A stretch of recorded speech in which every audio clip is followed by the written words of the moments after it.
Hi and welcome. This is to the first episode of Memorable Marketing by Media Group. We will do a video and we will do a podcast. Full disclosure, we have already done some of them and we had some issues with videos. It's not video on everything, but going forward, there will be. Today's a little special episode. We are interviewing Bart who is the partner at Media Group, and he's also the head of strategy, and he has his very strong opinion about what's happening in terms of privacy, the iOS updates, and GDPR. So stay tuned for a very live discussion about where we are in the world and what's happening with the internet and privacy and where we've come from. It's going to force the industry to take a long, hard look at the practices that they're doing. And we need to show ads that people find interesting and are enjoyable. And I think this is our job going forward.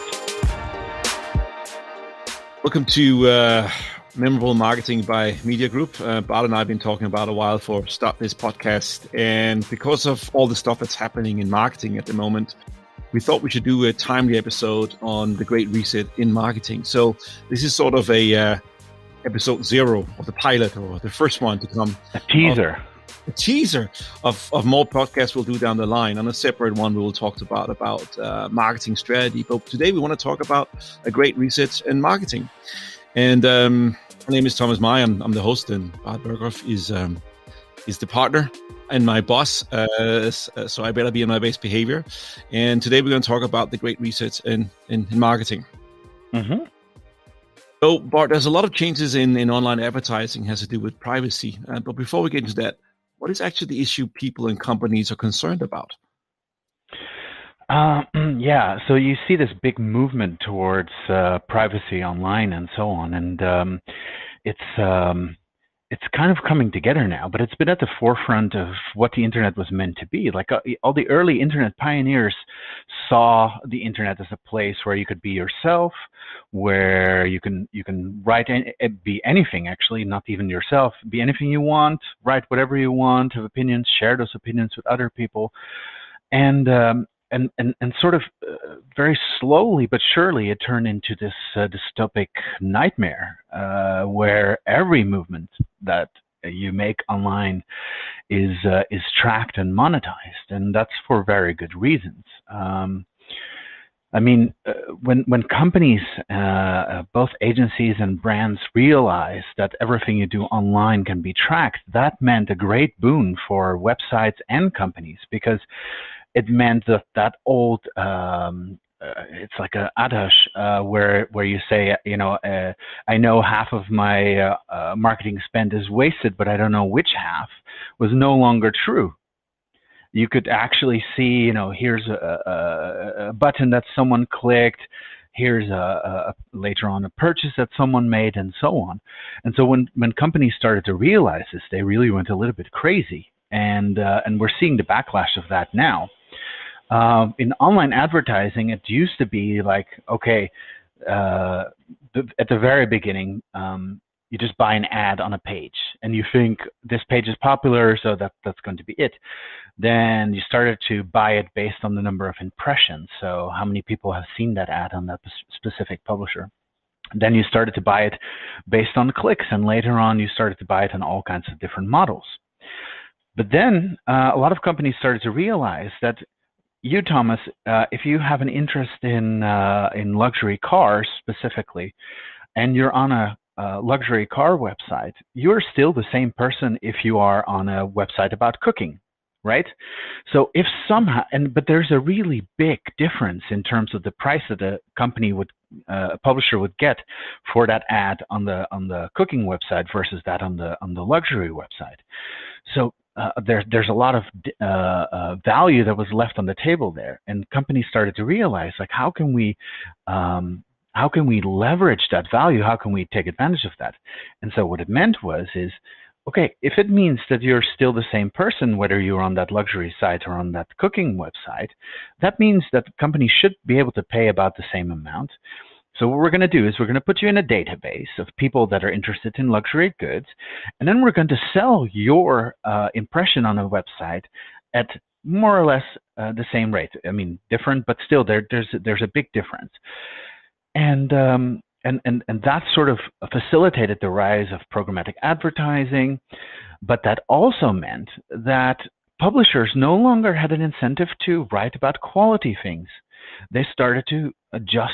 It would just be necessary to get someone to your site, because when that's done, the value of your visit is just determined by who you are, not of my content. So I can write whatever clickbaity, terrible thing that I want, as long as I get you to come to my site. So this whole evolution has been to the detriment of everyone, including the publishers, including the advertisers, including the people that are watching it. But a select few companies have gotten very rich off of it, and this is why we're at where we're at, and this is why you're starting to see some backlash.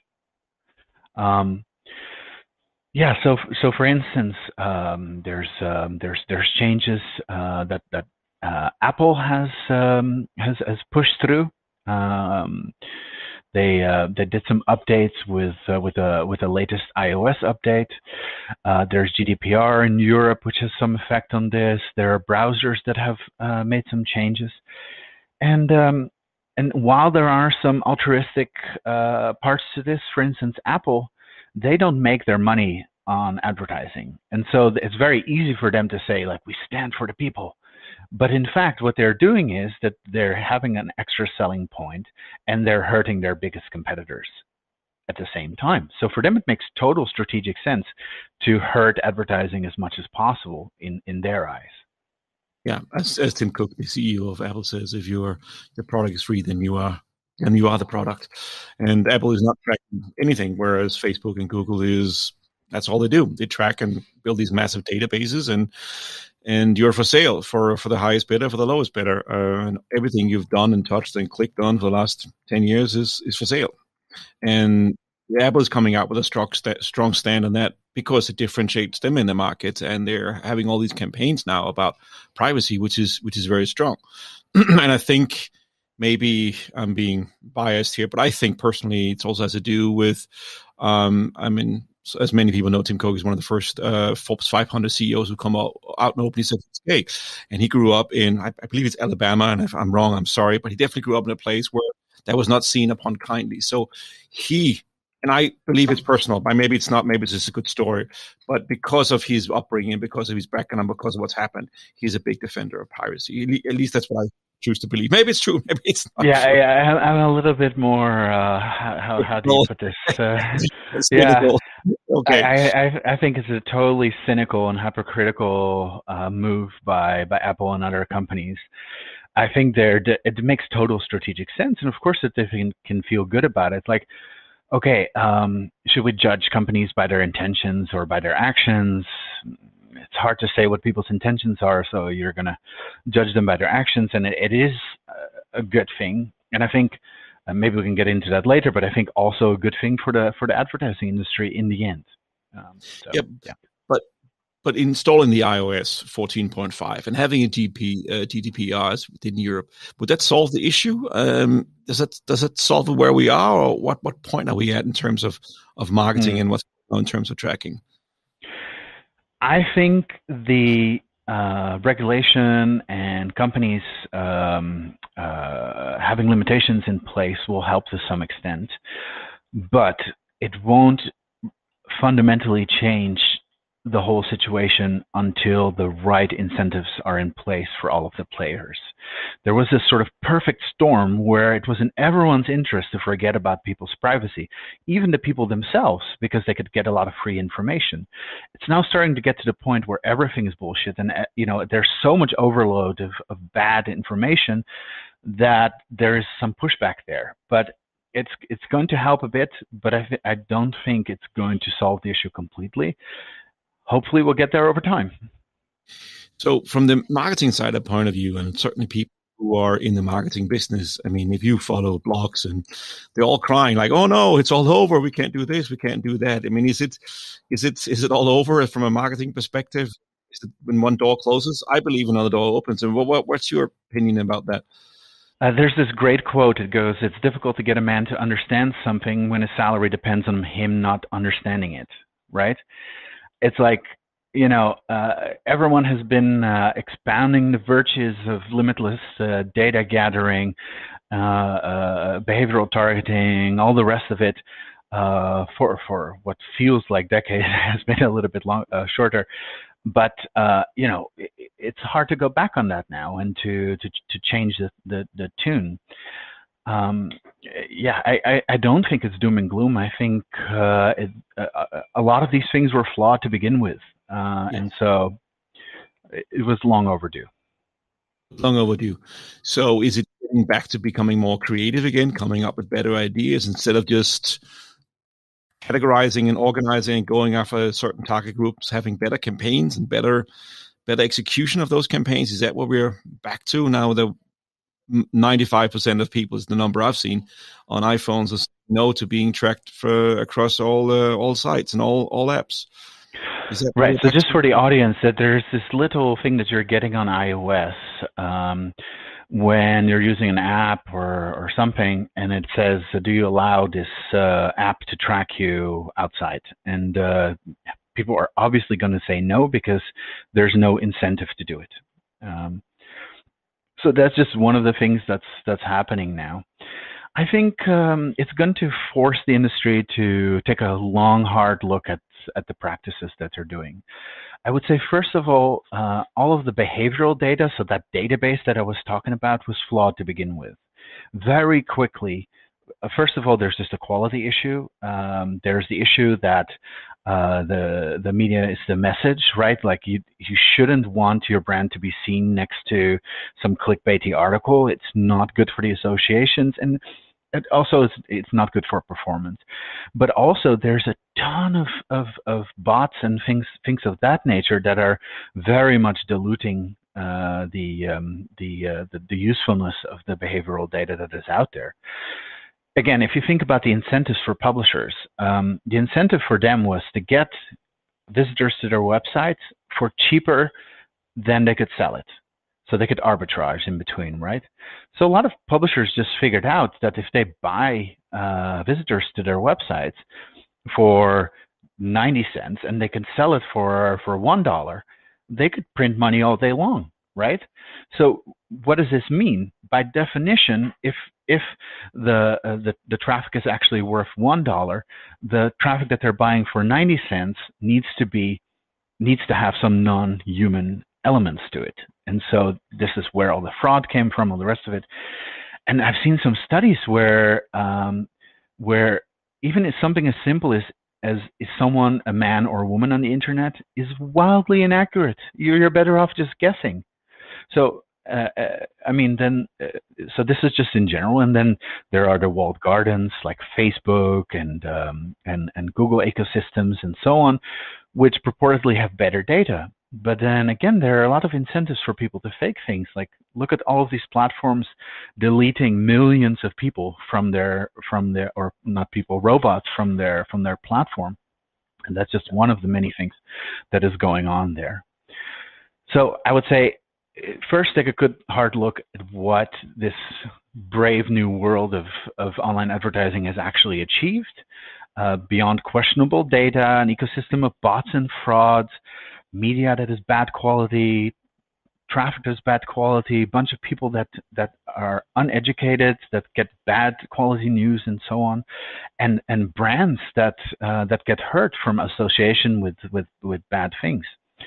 So I think, yeah, it was really great that we could tell clients that we could that the brands could tell themselves, like, we can follow people around and we can get it for less and so on and so on. But it has to, and if you do it right, this is still possible, but I think it has to get to a point where we have to go back to the way that advertising used to work. Okay. And so how is that? I mean, if brands and agencies, how should they react to those changes? What is that going back to? Right. Yeah. So the way that we used to buy advertising, more or less, is we looked at the audience and seen what are their media consumption habits, what are their characteristics, how are we going to reach them, and we make selections. And so we can apply the same thing to online advertising. We can start to make big whitelists of good quality sites. We can focus on demographics instead of on behavioral aspects of people. We can start to make good quality content again. And and just to get into the quality aspect of ads themselves and so on, was what you were asking about. Because of all this incentive before, we've really been conditioned to think about quantity over quality in online advertising, because you could just buy 1 million views for X amount of money. So we just have these screaming ads that need to be very interruptive, because otherwise no one is going to pay attention to them. So if I just go to the logical conclusion of this whole process, is that we will need to once again focus on quality of advertising. We need to entertain. We need to instill positive feelings and associations into people, and we need to show ads that people find interesting and are enjoyable. And I think this is our job going forward in terms of campaigning and in terms of media selection and all the rest of it. You're sitting at a media group, and you are the head of strategy, and you're also a partner in the business. You guys run PPC, you have social media, you got display, you got all the different ads types there is. What are you guys focusing on now in terms of getting through this? How are you guiding your clients to navigate these changing waters?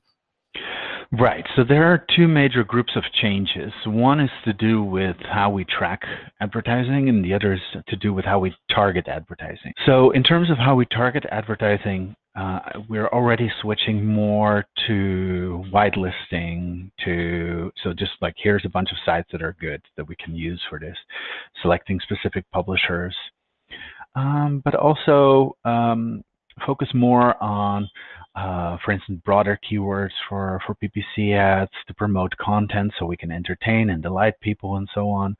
Focus on demographics in social media rather than necessarily very narrowly targeted to people that were in market to buy something. And just general this move towards broader targeting to get them into some sort of a funnel, and then to keep on messaging to them a little bit more product oriented over time. It's a little bit of a side story, but as I mentioned to you, I come from the film industry, and we've hit ours when the internet came along and Napster. Suddenly people would download music and films, and everyone in the film industry were freaking out because this internet was going to eat us all. And now internet has turned into streaming, has turned into all these different platforms. Before that, it was the VHS tape that was the big enemy, because people could record movies overnight. It was going to kill the whole industry. But of course, people started buying VHS tapes, and then they started buying DVDs and so forth. So when people fear change, and the only thing that's constant in life is change. But with every new change also comes new opportunities. And I like your approach of being more creative and going back to basics and going back to what works, instead of just buying 1 million hits and clicks and just hope and pray that enough people will buy. Right. And so that's a great analogy, because the industry reaction is exactly, in most cases, or no, I should say in a lot of cases, exactly what the record industry did, for instance. It's to push back, to try to circumvent, to do a bunch of stuff that is not in the spirit of the law, but to the letter of the law, and so on and so on. And in the end, it will prolong this era of rampant tracking and clickbait and all the rest of it for some time. But at some point, we're going to have to go towards quality media, paid for access, or some other model combined with the quality advertising that it belongs with. What if it goes the other way and companies get that way? What will happen if that happens? If it goes the other way, and people just try to circumvent stuff, and again, to the spirit, I think eventually there will be some tough regulators, like in Europe and so on, that will ensure that things will happen. But let's say that they don't, and let's say that everyone is pro-business, which has been known to happen, or pro-business in some way. I think more people are just going to opt out. You see it with tracking blockers. A lot of websites. This is actually a perfect example. A lot of publishers started to then, instead of being less annoying with ads, started to show a pop-up that says, "I see you have a tracking blocker, and you have to disable it to visit our website." And this is exactly the wrong reaction. It's like, take the signal, focus on quality. Take fewer advertisers. That's the other thing that publishers don't seem to understand is that there is a demand curve, which means that the more advertising spots they have, the less they're going to earn per advertising spot itself. And because there's less demand for it. Over time, when you have a good audience, good quality content, over time, there's going to be more demand than supply of advertising units, which means that's going to drive the price up, which will benefit the publisher. But no, what they do is they see, oh, I'm getting $13 CPMs on 2 ad units. I'll get 26 on 4 ad units. Just going to put this here, going to earn so much extra money. But of course, the demand will also be halved over time, especially. And so, yeah, it's difficult. What brings to mind is remember that big scandal with the Volkswagen and the Dieselgate, and they cheated America and they got fined billions of dollars. And instead of going back and just keep cruising diesel cars, they said, okay, that's it. We're done with diesel. Now we're going to go all in on electrical vehicles. And they use that as an excuse to change the direction. And what you're saying is you're afraid that many companies will just try and circumvent and not realize this is the way things are going now. And let's get on with the program and then change the way you're doing. But it's hard for people to change because that's what they're used to. People are used to doing one thing and it worked. Why should we do a different path? And that's why there's so much resistance in the music industry and the film industry whenever new change comes along. So, not to make this political or anything, but have you seen this documentary called The Shock Doctrine by Naomi Klein? No, I have not seen that. No. It goes into this thing that a real big change in any society, in any field, only comes when there is some great big shock, like an opportunity to make some major changes. So, you see that with 9/11, you see that with Hurricane Katrina, you see that with Brexit, you see that with the financial crisis. Every time these things happen, there's wholesale change, and people that are well prepared with plans and so on can push that through with little resistance. Now, not to equate that at all, like I'm not making that argument with online advertising and privacy and whatever. But I feel like there has been a little bit of a moment like this with Russiagate, with the hearings, with a bunch of stuff recently happening. And there's been this momentum, and that has delivered some change. But if all of that hasn't gotten to the wholesale change that I think things require, it's a reasonable doubt to say, will it really change over time? Completely in the direction that we've been talking about. And this is something that we will follow with great interest. Of course, everyone in the industry will. And perhaps there will be another such moment where really politicians and people are going to say enough is enough.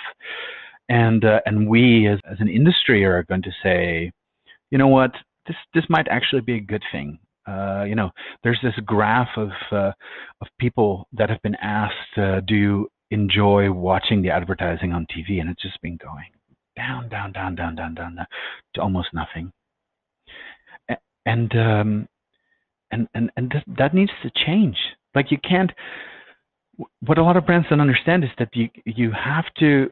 People have to like you to buy from you. You need to be sort of their friend, and you can't do that by just interrupting them. You need to be useful. So the last words from you here. This is a great thing. It's great. It's happening. We needed that. This is a long time coming, and this is the way forward. And you're going to embrace that. So, I guess with those words, unless you have something final you want to say, Bart. Well, yeah. My views on these things are a little bit skewed in a certain direction because, I have been on the internet since the advent of it. I know the thinking that went into it. I'm a little bit of a nerd. I'm into cryptocurrency. I'm kind of a libertarian. Like it all fits in that direction. So there's some confirmation bias here. But I would say if everything slowly works out as I think it will, then we will get to this situation.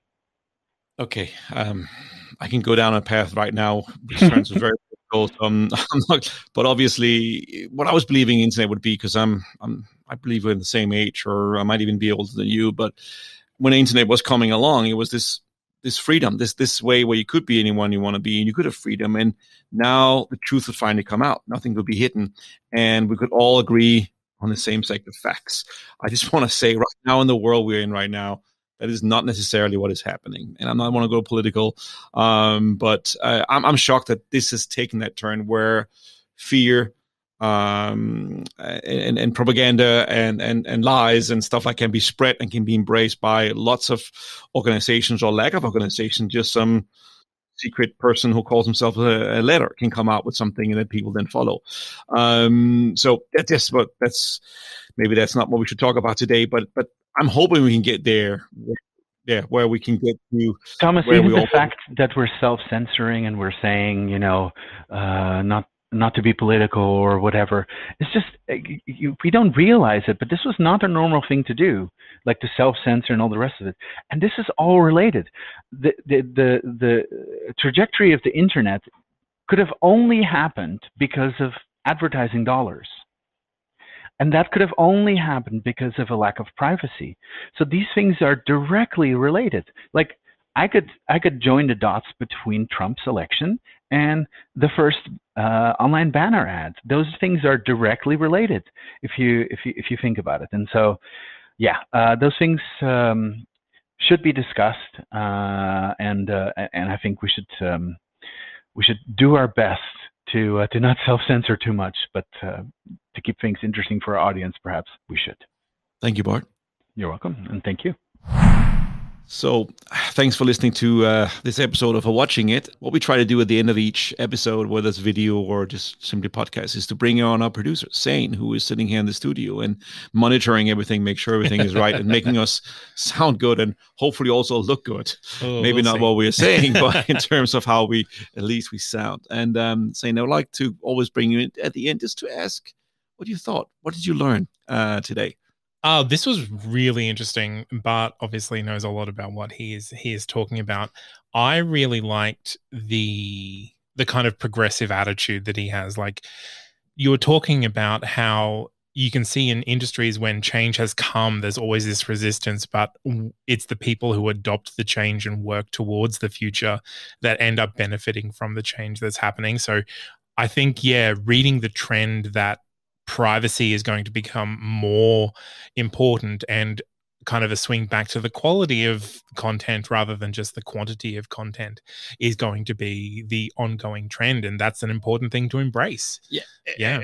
Which is awesome, because we all want better quality. We all want better stuff, and we certainly want more privacy. And I guess it's because of this was the wild, wild west in terms of no regulations, and you can just do whatever you wanted on the internet. And because of that, they're just been gobbling up, I don't know how many petabytes of data about each person and where we are, where we've been, and who we are.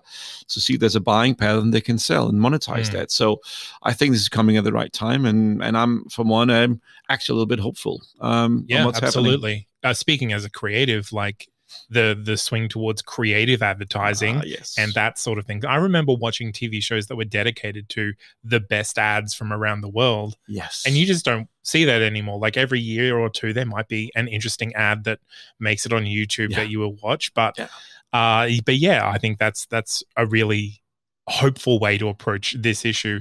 The other thing, though, I found really interesting that I'd never really thought about from the back end side of things from marketing companies is what bots mean for marketing companies. Like, obviously, when you're talking about bots with misinformation and that sort of thing, and why trolls use bots and that sort of thing, that's what kind of hits you. But then you don't think about what that does to data and statistics when people are trying to analyze what's actually going on the internet. It skews the whole thing. And there's a purge every 3, 4, 5, 6 months. There's a purge of millions of accounts, whether it's on Facebook, Google, or TikTok, or whatever those different sites are called right now. So so there's definitely purges of information and how it screws everything up. Absolutely. Any other thing that you took out of that, Zane? No, I think those are the main ones. I would like to hear more about what Bart has to say about the connection between banner ads and Trump's election. I think that there is a lot to say about the evolution of the internet, but that might be a different podcast than what we're talking about. It might be but I think learning more about the industry, that's definitely an interesting way to to track the evolution of the internet through the advertising that found its way onto the internet. Yeah, that's true. That's true. Thanks for letting us your thoughts. Thank you. You're very welcome. Thank you.